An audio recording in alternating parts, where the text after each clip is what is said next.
इस वीडियो के माध्यम से हम जानेंगे कि कोशिका क्या है, उसके स्टडी को क्या कहा जाता है, कोशिका के कितने प्रकार हैं, उन प्रकारों के कौन कौन से उदाहरण हैं और प्रोकैरियोटिक सेल की संरचना, यूकैरियोटिक सेल की संरचना के बारे में देखेंगे, उसके मुख्य अंतर को समझेंगे।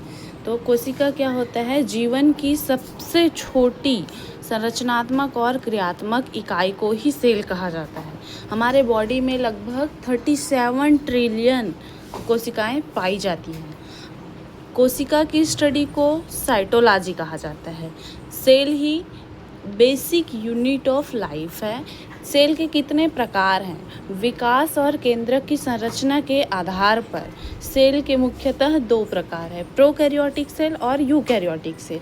ऐसा सेल जो प्रिमिटिव, जब पृथ्वी में जीवों की उत्पत्ति हो रही थी, विकास हो रहा था, तो सबसे पहले ऐसे जीव या ऐसे सेल की उत्पत्ति हुई जो एकदम सरल प्रकार के, जिसमें न्यूक्लियस और कोई भी ऑर्गेनेलिस प्रेजेंट नहीं थे, एकदम सरल प्रकार का सेल। तो ऐसे सेल को प्रोकैरियोटिक सेल कहा जाता है। जैसे R.H. विटेकर के वर्गीकरण में हम देखते हैं, पाँच जगत वर्गीकरण दिए हैं उन्होंने। मोनेरा जगत, प्रोटिस्टा जगत, फंजाई, प्लांट, एनिमल, इन सभी के बारे में देखें। तो पहला जगत क्या है? मोनेरा जगत। तो मोनेरा जगत के जितने भी सदस्य वो सभी आ जाएंगे प्रोकैरियोटिक सेल में, और जितने भी जो 4 बचा है, प्लांट सेल, एनिमल और फंजाई तथा प्रोटिस्टा, ये सभी आ जाएंगे यूकैरियोटिक में। तो प्रोकैरियोटिक को याद रखना सरल है, सरल और प्रिमिटिव प्रकार का सेल, जिसमें मुख्य उदाहरण हैं मोनेरा जगत के सदस्य, जैसे bacteria, blue green algae, mycoplasma, PPLO, pleuropneumonia like organism. तो इसके स्ट्रक्चर को देख लेते हैं। इसके स्ट्रक्चर में मुख्यतः देख रहे होंगे आप कि इसका आउटर लेयर जो है सेल वॉल का बना हुआ है, जो कि इस सेल को मजबूती और सुरक्षा प्रदान करता है। ये है प्लाज्मा मेम्ब्रेन, जो कि चयनात्मक झिल्ली के रूप में कार्य करता है। इसमें न्यूक्लियस एब्सेंट होता है, तो इसकी जगह पर न्यूक्लियाइड वाला क्षेत्र होता है जिसमें डीएनए प्रेजेंट होता है।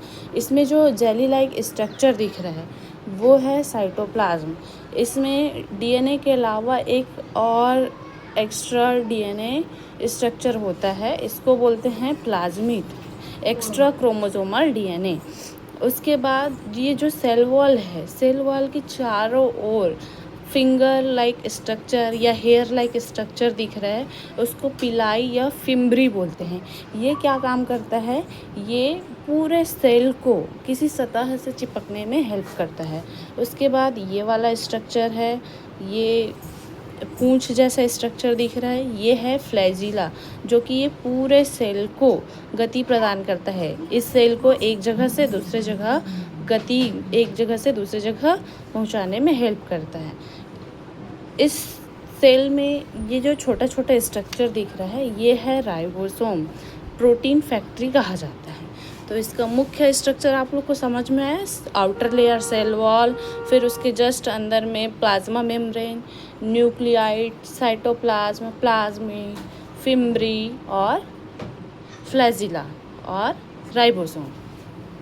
उसके बाद आ जाते हैं यूकैरियोटिक सेल को समझते हैं। यूकैरियोटिक सेल क्या होते हैं? वास्तविक ऐसा सेल जिसमें ऑर्गेनेलिस और न्यूक्लियस वेल डेवलप्ड होता है।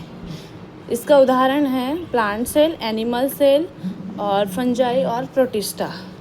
तो प्लांट सेल के बारे में देखते हैं। इसकी मुख्य विशेषता यह होती है कि इसमें सेल वॉल और क्लोरोप्लास्ट प्रेजेंट होता है और लार्ज साइज वैक्यूल प्रेजेंट होता है।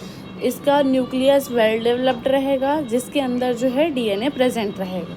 उसके बाद ये है माइटोकॉन्ड्रिया, गाल्जी बॉडी और ये एंडोप्लाज्मिक रेटिकुलम। इसमें 2 प्रकार का एंडोप्लाज्मिक रेटिकुलम होगा। ये है रफ एंडोप्लाज्मिक रेटिकुलम, ये है स्मूथ एंडोप्लाज्मिक रेटिकुलम।